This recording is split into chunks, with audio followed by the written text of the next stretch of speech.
नमस्कार, आपका शहर आपकी खबर में स्वागत है। मैं हूं आपके साथ अभिषेक भट्टाचार्य। आज हम खबरों में बात करेंगे कोरबा, राजनांदगांव और जबलपुर की।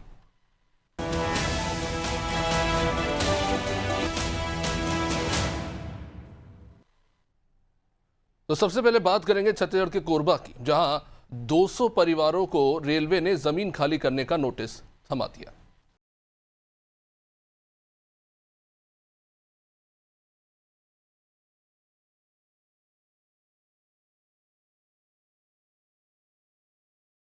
कोरबा शहर के इंदिरा नगर, फोकटपारा और कुसमुंडा इमली छापर चौक में बसे करीब 200 गरीब और मध्यम वर्गीय परिवारों पर अब बेदखली का खतरा मंडरा रहा है, क्योंकि रेलवे ने इन परिवारों को जमीन खाली करने का नोटिस थमा दिया है। रेलवे के मुताबिक 24 दिसंबर को दी गई मोहलत समाप्त हो चुकी है और 30 दिसंबर से कब्जा हटाने की कार्रवाई अब शुरू हो जाएगी। लेकिन सबसे बड़ा सवाल यह है कि वर्षों से रह रहे इन परिवारों के लिए कोई ठोस पुनर्वास की वैकल्पिक व्यवस्था क्यों नहीं की गई। नोटिस के बावजूद करीब 95% लोग मजबूरी में अपने ही घरों में, क्योंकि उनके पास जाने के लिए कोई और ठिकाना नहीं। स्थानीय लोगों का आरोप है कि रेलवे द्वारा की गई मकानों की मार्किंग भेदभावपूर्ण है, क्योंकि दूरी और नियम एक जैसे होने के बावजूद चुनिंदा घरों को ही चिन्हित किया गया। एक हफ्ते पहले प्रभावितों ने चक्का जाम कर इसका विरोध भी किया था, लेकिन अब तक कोई ठोस पहल नहीं की गई। अब ऐसे में ये सवाल उठ रहा है कि क्या बिना वैकल्पिक व्यवस्था के इन सैकड़ों परिवारों को ऐसे ही उजाड़ कर छोड़ दिया जाएगा। प्रभावित लोगों का क्या कुछ कहना है, सबसे पहले आपको वो सुनवाते हैं। ये है क्या, देखो सर, नोटिस देना चाहिए तो उधर को भी देना चाहिए। डबल नोटिस उधर को नहीं दिए हैं, इतने इसको दिए हैं। हैं नान बच्चे कहाँ जाएंगे हैं। तो ठंडी का टाइम है, पेपर का टाइम है, और उसके बाद हम लोग नहीं हुआ तो मंत्री के पास गए थे। मंत्री हमको और वो दिए हैं, माने आश्वासन दिए हैं कि मेरे रहते तक कुछ नहीं होगा, टेंशन मत लो, नहीं तो मैं खड़ा होऊंगा आगे में बोला है, बाकी तुम लोग मेरे पीछे में रह के बोला है। भरोसा है आपको? मंत्री पर पूरा सहयोग है सर, इसीलिए तो कुछ नहीं कर रहे हैं हम लोग। आप लोग का क्या मांग है? हम लोग का मांग है सर, मुआवजा मिल जाने तो रहने के लिए कुछ व्यवस्था दे दे, बस यही मांग है। लोग को कहीं व्यवस्था दे दीजिए, हम लोग उसका जगह छोड़ देंगे, और हम लोग को कुछ मांग नहीं है। आप लोगों ने इतना आंदोलन किया फिर भी प्रभाव पड़ा? नहीं, कुछ खबर नहीं आया है, कोई प्रभाव नहीं नहीं। परेशान है आप लोग? हाँ, हम लोग रात दिन, हम लोग वही 50 साल से हम लोग रात दिन यही में है कि कभी कुछ न्यूज में दे रहे हैं, कभी कुछ दे रहे हैं लोग। हम लोग परेशान हैं, कुछ नहीं है। नहीं। जनप्रतिनिधियों का सहयोग मिल रहा है क्या? नहीं, कोई सहयोग नहीं? नहीं। आप लोगों ने इतना आंदोलन किया फिर भी जो है प्रशासन कुछ के कान नहीं, पर कुछ नहीं यूं बोल क्यों रहे नहीं हैं। देख रहा है? कुछ नहीं बोल रहे हैं, कहीं से कुछ सपोर्ट मिल रहा है? कुछ नहीं मिल रहा है कहीं से। विधायक मंत्री लोगों का आते ही नहीं है तो क्या बोलेंगे, कोई नहीं मिल रहा है? कोई नहीं आते हैं कोई ना। आश्वासन नहीं मिल रहा जी है? नहीं, आप लोग जब नोटिस दिया गया था तो आप लोग कब से यहाँ पे निवासरत हैं? कितने हम साल लोग हो का गए? 50 साल हो गए। 50-60 साल हो गया। क्या बोल के नोटिस दिया गया है? कुछ नहीं बोला है, कुछ नहीं होगा करके, बिल्कुल खाली मतलब बोला गया है कि कुछ नहीं होगा रहो, हाँ, और उसके बाद में आके चिन्ह लगा दिया, टूटेगा। मतलब क्यों टूटेगा, क्या टूटेगा, कोई उसको जवाब नहीं। कुछ जवाब नहीं, क्या बनेगा उसको भी कुछ नहीं पता। तो ये स्थिति है, 50 सालों से 200 परिवार यहाँ पर रह रहे हैं और एक झटके में उन्हें नोटिस देकर ये कहा जा रहा है कि वो जमीन को खाली कर दे। लोग तैयार भी है, वो मना नहीं कर रहे, वो बस ये कह रहे हैं कुछ वैकल्पिक व्यवस्था कर दिया। चंद्र कुमार हमारे साथ जुड़े हुए हैं। चंद्र कुमार, ये किस तरह की स्थिति है इंदिरा नगर, फोकटपारा और कुसमुंडा में और इमली छापर चौक में बसे ये जो 200 परिवार है, इन्हें अचानक नोटिस दे दिया जाता है कि खाली कर दे। सवाल तो ये भी है कि अगर ये रेलवे की ज़मीन पर बसे थे तो इन्हें बसने क्यों दिया गया। अब परिवार वालों का कहना तो जायज़ ही है, अगर 50 सालों से वो रह रहे हैं तो उनके लिए कोई वैकल्पिक व्यवस्था तो होनी चाहिए। नोटिस कितने समय पहले दिया गया है? जी, अभी तक मैं बताना चाहूंगा कि कोरबा जिला का पूरा मामला है, जहां पे रेलवे के द्वारा लगभग 50 वर्षों से भी अधिक हो गया है, जो फोकटपारा, इंदिरा नगर और शांति नगर और आपका कुसमुंडा जो क्षेत्र में जो निवासरत हैं, वो लगभग 50 वर्षों से पहले से उस जगह में काबिज है। हालांकि रेलवे के द्वारा उस जमीन का अधिग्रहण पहले किया जा चुका है, लेकिन ये भी देखा जा रहा है कि रेलवे के द्वारा जो जमीन अधिग्रहण किया जाता है वो एक पिल्लर गड़ा करके छोड़ दिया जाता है। वो तब तक कुछ नहीं बोलता है, चाहे खेती करें, चाहे उस जब जगह पे लोग क्या है अपना मकान वाले, जिस दिन जब रेलवे को जरूरत पड़ती है जमीन की, तब वो किसान से या मकान मालिक से अपनी जमीन को वापसी के लिए नोटिस देता है। नियमता नोटिस के बाद जो है उस जमीन को खाली कराने का प्रावधान जो है बिल्कुल नियम के अनुसार रेलवे के द्वारा कराया जाता है। हालांकि यहाँ पे ये भी देखा जा रहा है कि कुछ मकानों को चिन्हांकित किया है, कुछ मकानों को नहीं किया गया है। तो कहीं ना कहीं यहाँ रेलवे के अधिकारियों के द्वारा या रेलवे के कर्मचारी जो है भेदभावपूर्ण अपना रहे हैं। हालांकि रेलवे के द्वारा जो है रेल लाइन बढ़ाने की कहावत जो है अभी जिले में जोर शोर से चल रही है, लेकिन अभी फोकटपारा इंदिरा नगर कुसमुंडा में जो रेलवे लाइन का जो विस्तार होना है, फिलहाल जो सबसे बड़ी मुद्दा है कि अगर रेलवे लाइन का विस्तार भी करना है तो सबसे पहले उसको हरदेव नदी पर सरबंगला पुल के पास जो है पहले रेलवे ब्रिज का निर्माण करना पड़ेगा। लेकिन उससे पहले अगर ये जमीन को खाली करा रहा है तो निश्चित तौर पे अभी देखा जा रहा है कि इस भीषण ठंडी में और 10वीं 12वीं का जो एग्जाम है तो वहां पे लगभग 200 से ऊपर परिवार जो वहां पे निवास करते हैं उनके लिए काफी समस्या खड़ी हो रही है। और यहाँ पे ये भी देखा जा रहा है कि जो निवास लोग हैं इंदिरा नगर के जो मंत्री लखनलाल देवांगन उनके पास गए थे। मंत्री लखनलाल देवांगन ये भी आश्वासन उनको दिलाए हैं कि मेरे रहते तक जमीन खाली नहीं कराना पड़ेगा, अगर जमीन खाली कराना पड़ेगा तो सामने मैं खड़ा हूँ। और दूसरी बात यहाँ पे ये भी बोल रहे हैं कि पुनर्वास के तहत उनको जो है मुआवजा और मकान रहने के लिए जगह भी उनको दिया जाएगा। तो निश्चित तौर पर यहाँ पे देखा जा रहा है कि रेलवे अभी फिलहाल इस विषय में कुछ नहीं बोली है, लेकिन रेलवे का जो चंद्र कुमार, जैसा कि आपने कहा कि रेलवे की कल रेलवे के द्वारा किस प्रकार की कार्रवाई करती है। जी अभिषेक। चंद्र कुमार, जैसा कि आपने कहा कि रेलवे की जमीन, तो देखिए ऐसा तो पूरे देश में कितनी ही जमीनें हैं जिन पर लोग बसे हुए हैं, लेकिन जाहिर तौर पर 50 साल से लोग रह रहे हैं तो वहां पे उनके बिजली का मीटर भी होगा, पानी की व्यवस्था भी होगी, सैनिटेशन की व्यवस्था होगी। तो ये तो वहीं का स्थानीय प्रशासन कर रहा था। अगर आज आप कह रहे हैं कि रेलवे की जमीन पर कब्जा है तो वहां के स्थानीय प्रशासन को पहले इसको लेकर वैकल्पिक व्यवस्था करनी थी। ऐन मौके पर 200 परिवारों से कहा जा रहा है कि वो घर खाली कर दे, ऐसी ठंड में वो कहाँ जाएंगे? बिल्कुल अभिषेक, ये सोचने वाली बात है कि भाई इतने वर्षों तक जो है वहां पे जो काबिज थे वहां पे निवासरत थे, रेलवे के द्वारा ध्यान नहीं दिया जाना और उसको एक पे खाली करा देना तो बहुत ही गंभीर विषय है। हालांकि इसमें कुछ अधिकारियों का ये भी कहना है कि जो बिजली का बिल है, पानी का बिल है या नगर निगम में जो टैक्स पटाते हैं वो सिर्फ एक सुविधा के रूप में उनको दिया जाता है, न कि मालिकाना हक के लिए। बहुत बहुत शुक्रिया चंद्र कुमार जानकारी के लिए। तो देखना होगा इस मामले में आगे क्या कार्रवाई होती है। 200 परिवार 50 सालों से यहाँ पर रह रहे हैं, ये कोई साधारण बात नहीं है। जाहिर तौर पर रेलवे की ज़मीन है, वो इसे अधिग्रहित करना चाहते हैं, इस पे रेलवे का एक्सटेंशन होने जा रहा है तो उसमें कोई बुराई नहीं है, लेकिन ये भी सोचना होगा कि 200 परिवार जो सालों से यहाँ रह रहे हैं उनके लिए भी वैकल्पिक व्यवस्था करनी जरूरी है। साधारण और मध्यवर्गीय परिवार से आने वाले लोग, उनके छोटे छोटे बच्चे आखिर कहाँ जाएंगे, उनका जो, और ये भी एक और चीज़ है कि कुछ घरों को चिन्हित किया गया और कुछ को नहीं, इसको लेकर कहीं ना कहीं सवाल उठ रहे हैं। लेकिन जाहिर तौर पर इस पर विचार करना होगा। इतनी बड़ी आबादी आखिर रातों रात जाएगी तो आखिर जाएगी कहाँ?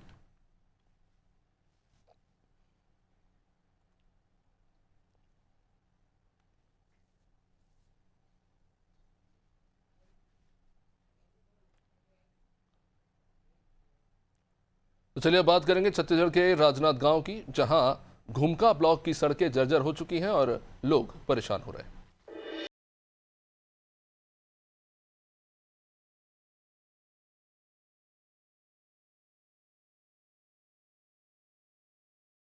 के डोंगरगढ़ विधानसभा के क्षेत्र अंतर्गत घुमका ब्लॉक से विकास गायब है। सालों से यहां के ग्रामीण पक्की सड़क निर्माण की आस लगाए बैठे थे। दरअसल घुमका ब्लॉक में ग्राम बोटेपार से खजरी तक करीब जो 2.5 किलोमीटर लंबी सड़क है अब पूरी तरह से बर्बाद हो चुकी है। सालों पहले सड़क पर केवल गिट्टी और मुरम तो डाला था, बस वही डालकर छोड़ दिया गया। अब इसके सहारे ग्रामीण किसी तरह से आवागमन करते रहे, लेकिन अब हालात इतने खराब हो चुके हैं कि पूरी सड़क में सिर्फ गड्ढे हैं। यहाँ पे चलना भी दूभर है, वाहन चलाना तो और भी खतरनाक है। ग्रामीण बता रहे हैं कि करीब 20 से 25 साल पहले बोटेपार और खजरी एक ही पंचायत हुआ करते थे। तब तत्कालीन सरपंच ने इस सड़क पर गिट्टी और मुरम तो डलवा दिया था, लेकिन उसके बाद से अब तक सड़क की किसी ने सुध तक नहीं ली और आज तक डामरीकरण नहीं हो सका। ग्रामीणों की परेशानी यहीं खत्म नहीं हो जाती। बोटेपार के किसान अपनी धान की उपज बेचने पटेवा सोसाइटी जाते हैं, जो गांव से करीब 6 किलोमीटर दूर है, लेकिन खराब सड़क के कारण उन्हें ट्रैक्टर घुमका होते हुए पटेवा से ले जाना पड़ता है। इससे दूरी लगभग दोगुनी हो जाती है, यानी कि 6 की जगह 12 किलोमीटर। ग्रामीणों का कहना है कि सड़क निर्माण को लेकर उन्होंने सरपंच से लेकर विधायक तक सभी के पास गुहार लगाई, लेकिन अब तक स्थिति वैसी की वैसी ही बनी हुई है। वहीं इस पूरे मामले पर डोंगरगढ़ विधायक हर्षिता स्वामी बघेल ये कह रहे हैं कि बोटेपार से खजरी तक की सड़क की स्वीकृति 2022-23 में मिल चुकी थी, टेंडर भी जारी हो गया, लेकिन सरकार बदलने के बाद काम रुक गया। विधायक के मुताबिक जब उन्होंने विधानसभा में सवाल उठाए तो डिप्टी सीएम की ओर से जवाब मिला कि सड़क चलने योग्य है, ये जवाब, जबकि हकीकत किसी से छिपी नहीं है। आप तस्वीरें देख के अंदाजा लगा सकते हैं। बेटी मोर गोड़ टूटे है और टूट गई से मोर डोगरा 2 महीना खटियर नहीं उठे है, एकदम तकलीफ है। मन कैसे ढंग के गुजारा करत हो, खेत खर जातन तो गिर जातन। किसान मन इतना दुख है हमारे बोटे पार में, हद से ज्यादा दुख है। बेटी ते बना देबे वो तो पाँव हाथ जोड़त हूँ। तो ये कब से खराब है दाई ये रोड? ये रोड बहुत दिन के खराब है बेटा, मैं पढ़े नहीं होत कला बताऊँ। अच्छा है नहीं तो गांव वाले मने जी सरपंच वरपंच मन सब आगे जाके कहीं मांग वांग नहीं करी इस रोड ला बनाए अब के? करते बेचारा मन जे बनते ते करते, फिर सुनी ता बड़े बनत ले मैं कथे ताने ते बना देबे बेटी रोड लवो। यह 20-25 साल पहले सरपंच जो पहले बोटे पार और खजरी एक पंचायत रही से, तब खजरी से सरपंच जिसे वो है में गिट्टी रोड बनवाए रही से, तब से बने हैं। ओकर बाद से आज तक के में कोई मरम्मत के काम नहीं हुए हैं। इसमें डामर भी नहीं लगा? नहीं कुछ नहीं, गिट्टी भी नहीं डले है, वही समय के गिट्टी डले है बस। कितना तकलीफ होता है गाँव वाले? यहाँ तो भाड़ा नहीं ले जा सकन जी रोड में, कोई 6 किलोमीटर वो घूमे लगते, 12 किलोमीटर घूमता यहाँ से। अगर अपन ला पटेवा सोसाइटी जाना है धान बेचे बर, अपन ला यहाँ से डायरेक्ट जाबो तो 7 किलोमीटर पड़ी, 6 किलोमीटर। वो रोड खराब है, ओकर कारण अपन बोटे पार से जाथन घूमका फिर पटेवा जाथन 12 किलोमीटर। मांग वांग नहीं की हो कभी? मांग कई बार हो चुके हैं। अभी पिछले पंचवर्षीय में भूपेश काका प्रस्ताव करी से, पास भी हो गई से, पेपर में भी आ रही से। ओकर बाद पता नहीं का होते का नहीं, बार बार विधायक आते ओकर से मांग करथन, विधायक भी वहाँ विधानसभा में बात उठाते, ओकर बाद भी पता नहीं कहाँ से रुके है, समझ से बाहर है। अब मैं इसको कई बार मंत्री जी को अवगत कराई, पिछले सत्र में भी हम लोगों ने इस बात को रखा गया कि पिछले साल मतलब 2024 की बात कर रही कि बोटे पर खजरी का रोड जो है सैंक्शन है, उसको आगे बढ़ाना है। ये मैंने ध्यान आकर्षण में रखा। फिर आज जब शीतकालीन सत्र में ये क्वेश्चन लगा, मेरे द्वारा क्वेश्चन लगाया गया कि कितने रोड खराब स्थिति में, कितने रोड पूर्ण हो चुके हैं, कितने सैंक्शन हो चुके हैं, कितने बचे हैं, तब आदरणीय उप मुख्यमंत्री अरुण साव जी द्वारा कहा गया कि ये रोड चलने लायक है। आप खुद देख सकते हैं चलने लायक है। इसकी स्थिति क्या है, जबकि इसका सैंक्शन हो चुका है, राशि जो है विभाग में पड़ी हुई है। मैंने कहा उसको निरस्त करा दीजिए, तो वो निरस्त भी नहीं करा सकते। जब आपके पास इतनी बुरी स्थिति में रोड है, जब ग्रामीण बार बार मांग कर रहे हैं, जनप्रतिनिधि आपको बार बार अवगत करा रहे हैं, तो कम से कम ये रोड को बनवाना चाहिए। तो ये बड़ी दिलचस्प स्थिति है राजनाथ गांव के करीब, एक ऐसा गांव जहां पर ऐसी स्थिति खराब है। हमारे साथ हमारे सहयोगी जुड़ चुके हैं, शशांक हमारे साथ है। शशांक, ये बोटे पार और खजरी एक पंचायती 25 साल पहले एक सरपंच साहब आए, मुरम डला के चले गए, उसके बाद कोई पलट के देखने भी नहीं आया कि सड़क बची है कि नहीं बची। इस स्थिति के पीछे आखिर कारण क्या है? जी बिल्कुल, आपको बता दूं कि 21वीं सदी में हम हैं और आज भी ग्रामीण मूलभूत सुविधा जैसे सड़क के लिए गुहार लगाते नजर आ रहे हैं। ये अपने आप में उस धरातल के दृश्य को दर्शाता है जो लगातार शासन प्रशासन दावा करता है कि विकास की गाथा जो है वो गाई जा रही है शासन प्रशासन के द्वारा। वहीं जो धरातल पर है कि सड़क विहीन जो है गांव अभी भी है, जो ग्रामीण दुर्घटना के शिकार हो रहे हैं। इसमें दुर्भाग्य की बात यह है निकल कर सामने आई कि सड़क के नाम पर मुरुम और गिट्टी है और मंत्री जो है वो खुलेआम जवाब देते हैं कि चलने योग्य है। अमूमन अभी तो ठंड का समय है, परंतु इसका अंदाजा लगाया जा सकता है कि जब बरसात आएगा तो इस सड़क का और स्थिति जो है वो किस तरह की होने वाली है। हालांकि अभी भी ग्रामीण जो है धान खरीदी का समय है और पटेवा जो है इनकी सोसाइटी पड़ती है वो महज 6 किलोमीटर है, परंतु यहाँ से ट्रैक्टर में भी वे अपने उपज को ले जाने के लिए सोचने को मजबूर है, जिसके कारण वे घुमका जाते हैं और घुमका से पटेवा जाते हैं, जो 6 किलोमीटर की जगह 12 किलोमीटर का उन्हें रास्ता तय करना पड़ता है। वहीं हमने अपने खबर में भी दिखाया है कि एक महिला बता रही है कि किस तरह से वो दुर्घटना की शिकार हुई थी और 2 बार उन्हें चोट लगी और 1 महीने तक एक वृद्ध महिला बिस्तर पर आराम करने को मजबूर थी। इस तरह से तमाम जो असुविधाएं हैं वो ग्रामीणों को हो रही है। वहीं डोंगरगढ़ विधायक से जब हमने पूरे मामले को लेकर बात किया तो उन्होंने कह दिया कि मैंने इस सड़क को लेकर कई बार सदन में भी मुद्दा उठाया, क्योंकि उनके कहने अनुसार 22-23 में इसकी स्वीकृति हो चुकी है और फिर भी टेंडर लगने के बाद भी काम जो है वो शुरू होता दिखाई नहीं दे रहा है। हमने भी देखा कि विधानसभा में जब विधायक ने यह प्रश्न उठाया तो मंत्री ने कह दिया कि सड़क चलने योग्य है, ऐसी 3 सड़कों को उन्होंने गिनाया था जो चलने योग्य है। तो कहीं ना कहीं यह सड़क चलने योग्य है या नहीं, ये तो हमारे चैनल के माध्यम से जनता भी तय कर लेगी कि यह सड़क चलने योग्य है या नहीं है। परंतु दुर्भाग्य की बात है कि ग्रामीण अभी भी सड़क जैसी मूलभूत सुविधा के लिए तरसते नजर आ रहे हैं और जो शासन प्रशासन है वो महज कागजों पर जवाब देता नजर आ रहा है। ऐसे में देखना होगा कि कब तक इस सड़क के शशांक, विधानसभा में मंत्री ने जो जवाब दिया उसी से समझ में आता है कि कितने गंभीर हैं। उनके हिसाब से गांव में अगर चलने लायक की सड़क हो तो ही काम हो जाता है। बाकी स्वास्थ्य के लिए एम्बुलेंस जो उन्होंने बनाई है वो, चाहे धान किसानों को धान ले जाना हो वो, या फिर शादी समारोह में जो लोग आते हैं वो, उनकी कोई परवाह नहीं है। अगर जैसे तैसे पैदल चल सकते हो तो सड़क चलने दो। इस पर आगे थोड़ा आना चाहूँगा शशांक। जैसा कि आपने बताया 2022-23 में ये सड़क जो है सैंक्शन हुई थी, इसको लेकर टेंडर भी जारी हुआ, भूपेश बघेल की सरकार थी। कुछ लोग ये कह रहे हैं कि जैसी सरकार पलटी उसका काम ठप पड़ गया। क्या इसमें देखा जाए कि ये जो पूरी सड़क है कहीं ना कहीं राजनीति की भेंट चढ़ गई है? जी देखिए, आपको बता दूं अभिषेक कि जब कांग्रेस की सरकार थी, तत्कालीन भूपेश बघेल उस समय मुख्यमंत्री हुआ करते थे, तब भाजपा जो थी विपक्ष में रहकर डोंगरगढ़ विधानसभा क्षेत्र में तमाम जो जर्जर सड़कें उनको लेकर उन्होंने आंदोलन किया था। और अब सरकार में सत्ता परिवर्तन हुआ है और भाजपा की सरकार है, परंतु अगर विधानसभा क्षेत्र की सड़कों की बात की जाए तो स्थिति जस की तस है। यह तो एक ग्रामीण सड़क की बात है। मैं आपको बता दूं कि हमने अपने चैनल के माध्यम से कई बार खैरागढ़ को डोंगरगढ़ से जोड़ने वाली सड़क का भी मुद्दा उठाया है, जो कि राज्य मार्ग है, जो कि सीधे खैरागढ़ कवर्धा को महाराष्ट्र जोड़ती है। वो स्थिति इस तरह की है कि वहां पर अगर बात की जाए सड़क की तो सड़क बचा ही नहीं है और सिर्फ गड्ढों की भरमार है। तो आप सहज ही अंदाजा लगा सकते हैं कि किस तरह की राजनीति है वो जनहित के मुद्दों पर होती नजर आ रही है, परंतु धरातल पर अगर कार्य की बात की जाए तो होता दिखाई नहीं दे रहा है। अगर सड़क बन भी रही है राजनांदगांव कवर्धा मार्ग की, तो उसको भी हमने दिखाया था कि किस तरह से काली मिट्टी डालकर भ्रष्टाचार की भेंट चढ़ाया जा रहा है। जी बहुत बहुत शुक्रिया शशांक जानकारी के लिए। तो देखिए, तमाम तरह की बातें की जाती हैं। एम्बुलेंस हम आपको स्वास्थ्य की सेवाएं पहुंचाएंगे, रास्तों की बेहतर व्यवस्था करेंगे, लेकिन सच्चाई ये है कि सड़क के ये हाल है कि यहाँ पर एम्बुलेंस चल के आ नहीं सकती। आम लोग जैसे तैसे वहाँ पे सफ़र कर रहे हैं। ये तो खैर अभी ठंड का समय है तो सड़कों की हालत फिर भी थोड़ी ठीक है। आप अंदाज़ा लगाइए कि बरसात के समय में यहाँ पर क्या स्थिति बनती होगी।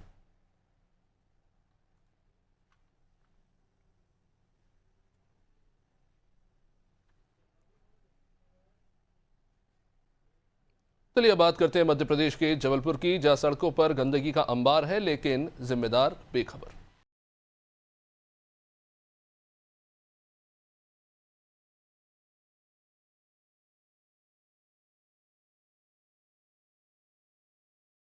जबलपुर के खेरी क्षेत्र की, यहां के रहने वाले लोग 10 साल से निराश हैं। सालों बीत गए हैं लेकिन बावजूद क्षेत्र की सड़कें बदहाल है और जगह जगह गंदगी का अंबार लगा हुआ है। स्थानीय लोगों के अनुसार सबसे बड़ी समस्या सड़कों पर फैले गोबर की है। क्षेत्रीय व्यावसायिक अधिक मुनाफे के लालच में गोबर को बायोगैस प्लांट भेजने के बजाय खुले में फेंक रहे हैं। इससे कोर्ट के आदेशों की तो खुलेआम धज्जियां उड़ी रही है। न केवल बीमारियों का खतरा बढ़ रहा है बल्कि आसपास के खेतों की फसलें भी इससे प्रभावित हो रही हैं। बदबू के कारण लोगों का जीना दुभर है। नगर निगम टैक्स तो वसूल रहा है लेकिन सुविधाओं के नाम पर हालात शून्य है।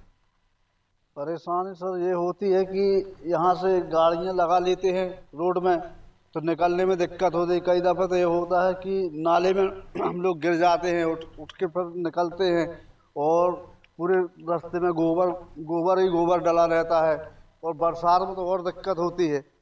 हमारे बच्चे लोग जा नहीं पाते, ऑटो वाले जा नहीं पाते और सब वहाँ से लेके देखो पूरी रोड गंदगी फैलाए पड़े रहते हैं। शिकायत की नगर निगम में की और अपने पार्षद भैया हैं उनको भी बताए लेकिन कोई सुनवाई नहीं है। और रोड भी देखो आगे पूरी टूटी हुई है। वहाँ ऐसा है कि कई गाड़ियाँ गिर चुकी हैं। शाम को 4 बजे के बाद आप आइए यहाँ, अधिकारी जो भी हैं नगर निगम के या कोई भी 4 बजे आकर बगैर हेलमेट की आंखें दिखा दें मान जाएंगे। खुद अपने आंखों से देख लेंगे। ऐसे बात करते हुए आएंगे तो 100 कीड़े मुंह में घुस जाएंगे। सबको परेशानी आती है। हम लोग भी रात में आते, कीड़े की वजह से रात में 10 बजे आते। लगभग कितनी डेयरियाँ संचालित हैं? कम से कम यहाँ 50 से 100 डेयरियाँ हैं यहाँ पर सब। अब पूरी रोड में गंदगी फैलाते हैं लोग, पूरे कंडे पथे हुए आप देख लीजिए। परेशानी ऐसा है भाई साहब कि हम लोग यहाँ के स्थानीय जन हैं और ये जो हमारे पीछे भी आप देख रहे हैं ये सब स्थानीय जन हैं यहाँ के। और यहाँ पे ये क्षेत्र निगम में आने के बाद में भी इसमें कोई सुधार नहीं हो रहा है। बहुत सारी ग्राम पंचायतें सुधर गई लेकिन खैरी सुधरने का नाम ही नहीं ले रहा है। एक तो पहला कारण है डेयरी का। डेयरी का व्यवसाय से हमें किसी प्रकार की कोई समस्या नहीं है, लेकिन हमारा कहना यह है कि आप व्यवसाय करें लेकिन गंदगी ना फैलाएं। शाम को 3 बजे के बाद यहाँ निकलना मुश्किल हो जाता है, ठीक है, गाड़ियाँ चलाओ, कीड़े घुस जाते हैं, एक्सीडेंट हो जाते हैं। मेरा सिर्फ इतना उद्देश्य है कि भाई निगम से मैं ये चाहता हूँ, निगम आयुक्त से ये चाहता हूँ कि इसका एक बार ब्यौरा देखें, अधिकारियों को समझें और उनने क्या कार्रवाई करी है, कि इनने क्या स्वच्छता अभियान चला रहे हैं, मेरे को तो ये समझ में ही नहीं आ रहा है। सोमनाथ हमारे साथ इस पर जुड़े हुए हैं। सोमनाथ, ये गोबर की क्या समस्या है? 50 डेयरियों का संचालन वहाँ पे हो रहा है। अब राज्य सरकार तो प्रमोट कर रही है, दूध उत्पादन को बढ़ावा देने की कोशिश कर रही है, लेकिन उसके जो ड्रॉबैक्स है वो भी निकल कर सामने आ रहे हैं। सड़कों पर गोबर क्या फैलाया जा रहा है, या ये जो डेयरी संचालक है मवेशियों को खुला छोड़ देते हैं जो सड़कों पर इस तरह से गोबर कर रहे हैं? देखिए, बता रहे डेयरी जो संचालक है कुछ मवेशियों को खुला छोड़ दे रहा है, जिसकी वजह से भी जो गोबर हो रहा है। और सबसे खास बात है कि डेयरी संचालकों के पास जगह नहीं है।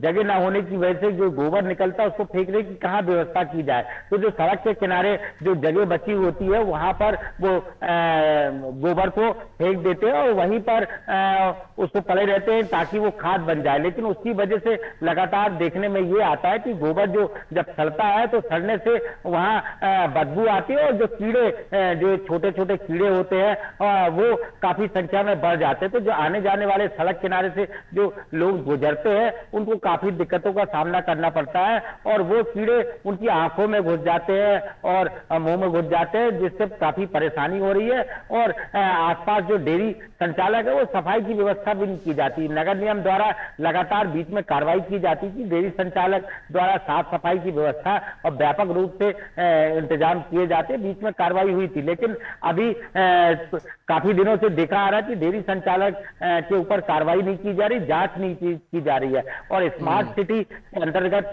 वो प्रोजेक्ट आता है, लेकिन देखा जा रहा है तो स्मार्ट सिटी नाम बस रखा गया है, लेकिन अव्यवस्थाएं लगातार बनी हुई है। सड़कें पूरी बदहाल है और जगह जगह गड्ढे हैं और गोबरों का अंबार लगा हुआ है। कंडे का उत्पादन किया जाता है, लगातार देखा जा रहा है कि बरसात में गोबर से कंडे नहीं बनाए जाते, लेकिन वह जो गोबर है वो सड़क किनारे फेंक दिया जाता है और जिसकी वजह से यह जो बदबू और जो कीड़े का लगातार अंबार बढ़ा हुआ है उससे काफी दिक्कत होती। तो वहां के जो रहवासी है उनको काफी परेशानियों का सामना करना पड़ रहा। कई बार उन्होंने नगर निगम और जिला प्रशासन को जन सुनवाई के माध्यम से शिकायत भी की, लेकिन अभी तक कोई सुनवाई नहीं हो रही है। यहाँ तक कि क्षेत्रीय पार्षद को भी जानकारी दी गई, लेकिन कोई सुनवाई नहीं हो रही है। लगातार अगर प्रशासन इसमें कार्रवाई करता है तो काफी हद तक इसमें सुधार हो सकता है। जी, बहुत बहुत शुक्रिया सोमनाथ जानकारी के लिए। तो देखिए, कहीं ना कहीं मिलजुल कर इस पर एक रास्ता निकालना होगा, क्योंकि बीमारियों का भी खतरा है, आवाजाही में भी दिक्कतें होती है और गंदगी कहीं ना कहीं सभी को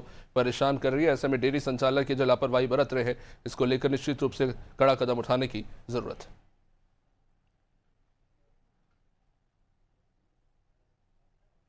और इसी के साथ इस कार्यक्रम में फिलहाल इतना ही। लगातार अपडेट्स के लिए बने रहिए हमारे साथ, देखते रहिए आनंद टीवी। नमस्कार।